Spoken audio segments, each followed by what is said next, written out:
मंगल हो, शुभ मंगल हो, शुभ मंगल मंगल मंगल हो, शुभ मंगल हो, शुभ मंगल हो, शुभ मंगल मंगल मंगल हो, नभ मंगल हो, जल मंगल हो, नभ मंगल हो, जल मंगल हो, धरती का कण कण मंगल हो, धरती का कण कण मंगल हो, शुभ मंगल हो, शुभ मंगल हो, शुभ मंगल मंगल मंगल हो, शुभ मंगल हो, शुभ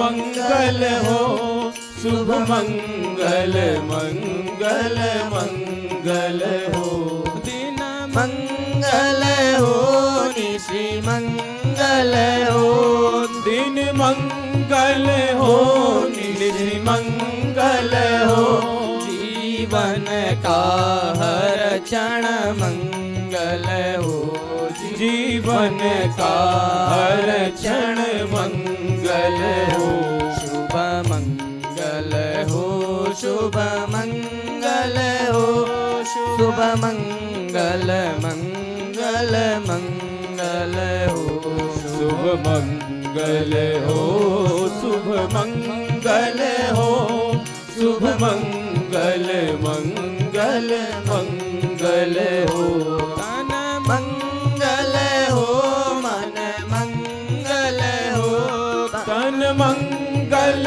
हो, मन मंगल हो, श्रम से अर्जित धन मंगल हो, श्रम से अर्जित धन मंगल हो, शुभ मंगल हो, शुभ मंगल हो, शुभ मंगल मंगल मंगल हो, शुभ मंगल हो, शुभ मंगल हो, शुभ मंगल मंगल मंगल हो, मति मंगल हो, गति मंगल हो, मति मंगल हो, गति मंगल हो, मानव की हर कृति मंगल हो, मानव की हर कृति मंगल हो,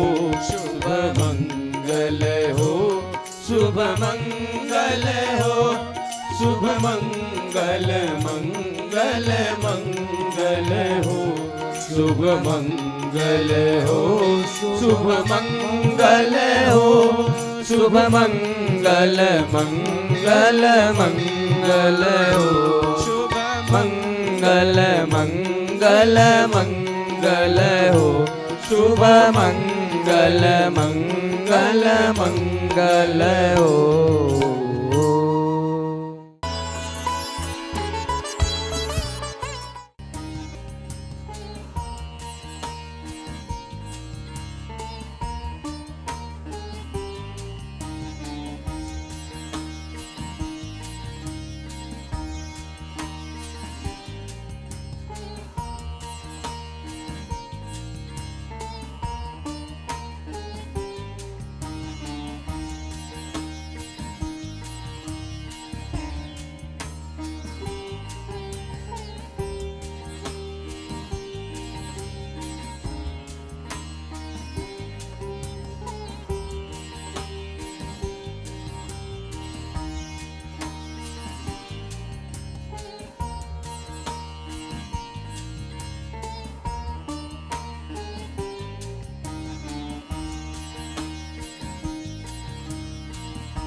गुरुर्ब्रह्मा गुरुर्विष्णुर्गुरुर्देवो महेश्वरः गुरुः साक्षात् परब्रह्म तस्मै श्री गुरवे नमः। आइए 3 बार हम सभी लोग मिलकर के ओम का उच्चारण करेंगे। अंगुष्ठ और तर्जनी आपस में मिल जाएंगे। मेरुदंड सीधा, आंखें बंद, श्वास भरना है और ओम का उच्चारण करना है 3 बार समवेत होकर।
स्वस्थ।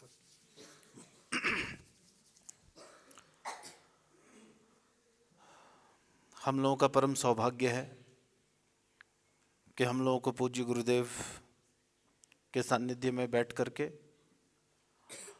और कुछ जीवनोपयोगी चर्चा करने का सौभाग्य प्राप्त हो रहा है। और ये सौभाग्य इसलिए भी है क्योंकि जीवन में एक अच्छा मार्ग प्रदर्शक, पथ प्रदर्शक और सद्गुणों से युक्त महापुरुष मिल जाए और उनके द्वारा हमारा मार्ग प्रशस्त हो तो इससे अच्छा और कुछ हो नहीं सकता। और इसको हमारे यहाँ शास्त्रों में बड़ा दुर्लभ कहा है, और इतना दुर्लभ कि वो परमात्मा की कृपा से ही उसकी प्राप्ति भी हो सकती है। और कई बार तो ऐसा देखा गया है कि प्राप्ति हो भी जाए तो व्यक्ति अपनी अल्प बुद्धि के कारण महापुरुषों को पहचान नहीं पाता और संतों को समझ नहीं पाता, संतों के बतलाए गए मार्ग पे चल नहीं पाता। तो इसीलिए पहले तो मिलना मुश्किल, दूसरा मिल जाए तो अपने में उतनी बुद्धि होनी चाहिए कि हम उस बात को समझ पाएं और उस दिशा में आगे बढ़ पाएं। और जीवन में इस प्रकार के चूक होते ही रहते हैं और इसीलिए इस बात को कहा गया है कि ये बड़ा दुर्लभ है, परमात्मा की कृपा से ही प्राप्त हो सकता है। तो हम सबको बड़े सहज रूप में यहाँ पे यह प्राप्त हो रहा है। देखो, संसार में जहाँ एक और हम लोगों को अलग अलग प्रकार के भयानक विभिन्न प्रकार की विभीषिकाएं सुनने को मिलती हैं, देखने को मिलती हैं, वहीं पे सनातन जीवन पद्धति पर आधारित इस आश्रम में हम लोगों को आत्मस्थ हो करके और आत्मचिंतन करने का सुअवसर प्राप्त होता है और शांति प्राप्त होती है। और उस शांति का प्रयोग करके, उपयोग करके हम अपने जीवन में, हम अपने साधना के मार्ग में प्रशस्त हों, आगे बढ़ें। यही वास्तव में इसकी सार्थकता है और उपादेयता भी है। तो बड़े सौभाग्य का विषय है। विगत लगभग 11 दिनों से हम लोग यहाँ पर सत्संग कर रहे हैं, आत्ममंथन कर रहे हैं, आत्मचिंतन कर रहे हैं। और इस क्रम में जो बात हम लोग कर रहे थे कि 3 बातें बड़ी दुर्लभ हैं जो देवताओं की कृपा से प्राप्त होता है। मनुष्यत्व, मुमुक्षुत्व और महापुरुष संशय। तो इसमें बहुत सी बातें हम लोगों ने की, और कल जो बात हम लोगों की चल रही थी, जो चर्चा हम लोगों की चल रही थी, वह योग पर आधारित चर्चा थी। क्योंकि इस क्रम में हमने देखा कि सब कुछ किसके द्वारा हो रहा है। हमारे जीवन में जो कुछ भी घटनाएं घटित हो रही हैं, मान लो जब हम लोग पढ़ते हैं, आप लोग पढ़ते हो ना, पढ़ते हो कि नहीं है? तो जब पढ़ते हैं तो जिस समय हमारा मन पढ़ाई पे लगता है तो उस समय हमारा जो पाठ है वो हमारे आत्मसात हो जाता है, हृदयंगम हो जाता है कि नहीं? और जिस समय हम लोग पढ़ रहे हैं और हमारा मन कहीं और जा रहा हो, उस समय वह पाठ, वह शिक्षा हमारे मन मस्तिष्क पे उतरती नहीं। कोई भी कार्य हो, आप कोई भी कार्य उठा करके देख लें, तो जितने भी कार्य हैं हमारे जीवन में, महत्वपूर्ण जितने भी कार्य हैं और जो अनावश्यक कार्य भी हैं, जैसे बहुत लोग, आप लोगों ने देखा होगा आजकल कि चल भी रहे हैं तो मोबाइल फ़ोन हाथ में लेकर के चल रहे हैं, देखते जा रहे हैं, तो बहुत से अनावश्यक कार्य भी हैं। और ये सारी चीज़ें जो भी हो रही हैं, जितनी भी गतिविधियां संपादित हो रही हैं, वे सब किसके द्वारा हो रही हैं? मन के द्वारा हो रही है कि नहीं हो रही है? बतलाओ। हम देखते हैं, हम सुनते हैं, हम खाते हैं तो उसका टेस्ट हमें मिलता है, हम कुछ छूते हैं तो उसका स्पर्श, और कुछ सूंघते हैं, ये सब किसके द्वारा हो रहा है? ये मन के द्वारा हो रहा है। हमारी जितनी भी इंद्रियां हैं, अब ये जितने भी हैं ना, आँख, कान, नाक, फिर जिह्वा, रसना और त्वचा, ये कहते हैं इसको ज्ञानेंद्रिय। इनको ज्ञानेंद्रिय क्यों कहते हैं? क्योंकि इनके द्वारा हमें ज्ञान प्राप्त होता है। आँख के द्वारा हमें क्या प्राप्त होता है? ज्ञान प्राप्त होता है। कान के द्वारा हमें क्या प्राप्त होता है? ज्ञान प्राप्त होता है। जब हम कुछ खाते हैं और उसका स्वाद हमें मिलता है जिह्वा में, तो उसके द्वारा हमें क्या प्राप्त होता है? ज्ञान प्राप्त होता है। तो ये जितने भी क्रियाकलाप हमारे जीवन में हो रहे हैं, जितने भी, वे सब का नियंत्रण किसके हाथ में है? मन के हाथ में। क्योंकि मन ही हमारे इंद्रियों का नियंत्रक है। हमारी जो इंद्रियां हैं वो मन के हाथ में है और मन ही उनका नियंत्रण करता है। हमारे विचार किसके हाथ में है? मन के हाथ में है। विचार किसे कहते हैं जानते हो? हैं? जैसे बैठे बैठे जो बात मन में आती है, मन में बातें आती है ना, बैठे बैठे जो सोच उठती है, जो एक चिंतन उठता है, उसे क्या कहते हैं? विचार कहते हैं। और विचार के द्वारा ही हम सब कुछ करते हैं। ठीक है? जब भी कार्य हम करते हैं, जैसे विचार उठा मन में कि अब पढ़ लें, तो हम किताब निकालें, पढ़ने लग जाते हैं। विचार उठा मन में कि अब बहुत हो गई पढ़ाई, अब हमें खेलना चाहिए, तो हम जा कर के खेलने लग जाते हैं। तो प्रत्येक बात, जो भी कार्य हम कर रहे हैं, उनका संबंध हमारे विचारों से है और हमारे मन से है। और इसीलिए हम लोग बार बार यहाँ पे कहते हैं कि मन एक महत्वपूर्ण इकाई के रूप में कार्य करता है। और कल हम लोगों ने, जब हमारी वार्ता चल रही थी सायंकालीन आध्यात्मिक सत्र में, तो मैंने आप लोगों को बतलाया था कि महर्षि पतंजलि जी लिखते हैं कि मन को नियंत्रण करने के लिए दो बातें बड़ी आवश्यक हैं: अभ्यास एवं वैराग्य। अभ्यास और वैराग्य। तो अभ्यास क्या है? अभ्यास है नित्य निरंतर एक लक्ष्य को प्राप्त करने के लिए जो क्रियाकलाप संपादित की जाती है, उसको अभ्यास कहते हैं। योग में महर्षि पतंजलि जी ने जो सूत्र दिया, वो सूत्र है तत्र स्थितौ यत्नोभ्यासः, कि एक स्थिति में, एक अवस्था में स्थित रहने के लिए जो यत्न किया जाता है, जो नित्य निरंतर यत्न किया जाता है, उसको अभ्यास कहते हैं। और फिर पतंजलि जी कहते हैं अगले सूत्र में, सतु दीर्घ काल नैरंतर्य सत्कारा सेवितो दृढ़ भूमि। कि वो अभ्यास पुष्ट कब होता है जीवन में, हमें कब उस अभ्यास का फल मिलने लग जाता है, वो कब फलीभूत होता है वह अभ्यास। तो पतंजलि जी कहते हैं सतु दीर्घ काल। दीर्घ काल का तात्पर्य है लंबे समय तक, नैरंतर्य, निरंतरता के साथ, लगातार। सतु दीर्घ काल नैरंतर्य सत्कार पूर्वक सेवितः। जब हम सत्कार पूर्वक उस यत्न को दीर्घ काल तक लगातार करते हैं, तब जाकर के उस अभ्यास की जो भूमि है वो दृढ़ होती है। कहने का तात्पर्य है कि हम उस विषय वस्तु में एक प्रकार से पारंगत हो जाते हैं।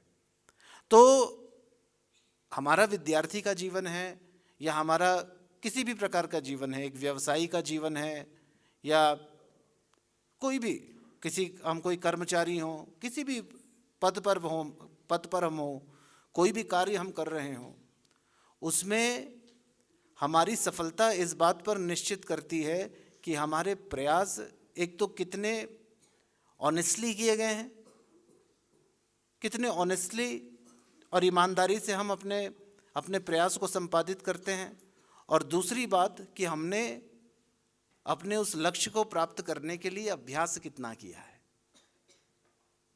तो उस स्थिति में अवस्थित रहने के लिए, उस सफलता की स्थिति में अवस्थित रहने के लिए जो निरंतर प्रयास किया जाता है उसको अभ्यास कहते हैं। तो ये तो है पहली कुंजी, अपने मन को नियंत्रण में करने के लिए। और मन को नियंत्रण में करना क्यों है? इसलिए नहीं करना है कि मन कोई हमारा दुश्मन है या कोई शत्रु है या हमें मन पे राज करना है। नहीं नहीं, मन को नियंत्रण में इसलिए करना है क्योंकि मन के द्वारा ही हमारे जीवन का प्रत्येक कार्य संपादित हो रहा है, और हमारे इस मानवीय जीवन के उद्देश्यों के सफलीभूत होने में मन का बड़ा महत्वपूर्ण एक भूमिका है। तो उस भूमिका को एक्सप्लॉइट करने के लिए, उस भूमिका को सही ढंग से क्रियान्वित करने के लिए हम लोगों को अपने मन को नियंत्रण में लेने की आवश्यकता है, जिसके लिए जो पहली कुंजी बतलाई पतंजलि जी ने, महर्षि पतंजलि जी ने, वो बतलाया अभ्यास। और सफलता की उस स्थिति में पहुंचने के लिए और उसमें अवस्थित रहने के लिए जो निरंतरता पूर्वक दीर्घ काल तक जो प्रयास करना है उसको अभ्यास कहा। और फिर जो दूसरी बात बतलाई वह है वैराग्य। और वैराग्य के विषय में ये जो शब्द है वैराग्य, ये बड़ा सुंदर शब्द है। इसको महर्षि पतंजलि जी कहते हैं दृष्टानुश्रविक विषय वितृष्णस्य वशीकार संज्ञा वैराग्यम। योग सूत्रों में पतंजलि जी महाराज ने वशीकार नामक संज्ञा की व्याख्या की है। वैराग्य 4 प्रकार के होते हैं। उन 4 प्रकार के वैराग्य में जो उच्चतम अवस्था है वैराग्य की, उसकी यहाँ पर बात महर्षि पतंजलि जी करते हैं। वो कहते हैं वशीकार संज्ञा, और वो सूत्र क्या देते हैं? दृष्ट और आनुश्रविक, दृष्टानुश्रविक विषय वितृष्णस्य वशीकार संज्ञा वैराग्यम। कहते हैं जो दृष्ट विषय हैं और जो आनुश्रविक विषय हैं। दृष्ट विषय कौन कौन से हैं? जो हमारे इंद्रियों के द्वारा हमारा मन वह डायरेक्ट कैच करता है, जैसे देखना, सुनना, कुछ खा करके उसका स्वाद लेना, स्पर्श सुख, और घ्राणेन्द्रिय के द्वारा सूंघना, गंध। ये 5 प्रकार के जो विषय हैं, इन 5 प्रकार के विषयों को ये मन जो है ये डायरेक्टली प्राप्त करता है, उसे कहते हैं दृष्ट विषय। और फिर इसके अंतर्गत कितने अनंत विषय हैं, उन विषयों के विषय में थोड़ा सा आप चिंतन करेंगे तो आप पाएंगे हमारी आँखों के द्वारा हम क्या क्या देखना चाहते हैं, किन किन बातों को देख करके हम सुख की अनुभूति करते हैं, कान के द्वारा हम क्या क्या सुनना चाहते हैं, रसनेन्द्रिय के द्वारा हम क्या क्या स्वाद ग्रहण करना चाहते हैं। फिर उसमें अनंत संभावनाएं बनती हैं। तो इन विषयों के और इन विषयों के विलास में जो अनंत संभावनाएं बनती हैं, उन विषयों को कहा दृष्ट। और फिर जो दूसरा कहा आनुश्रविक।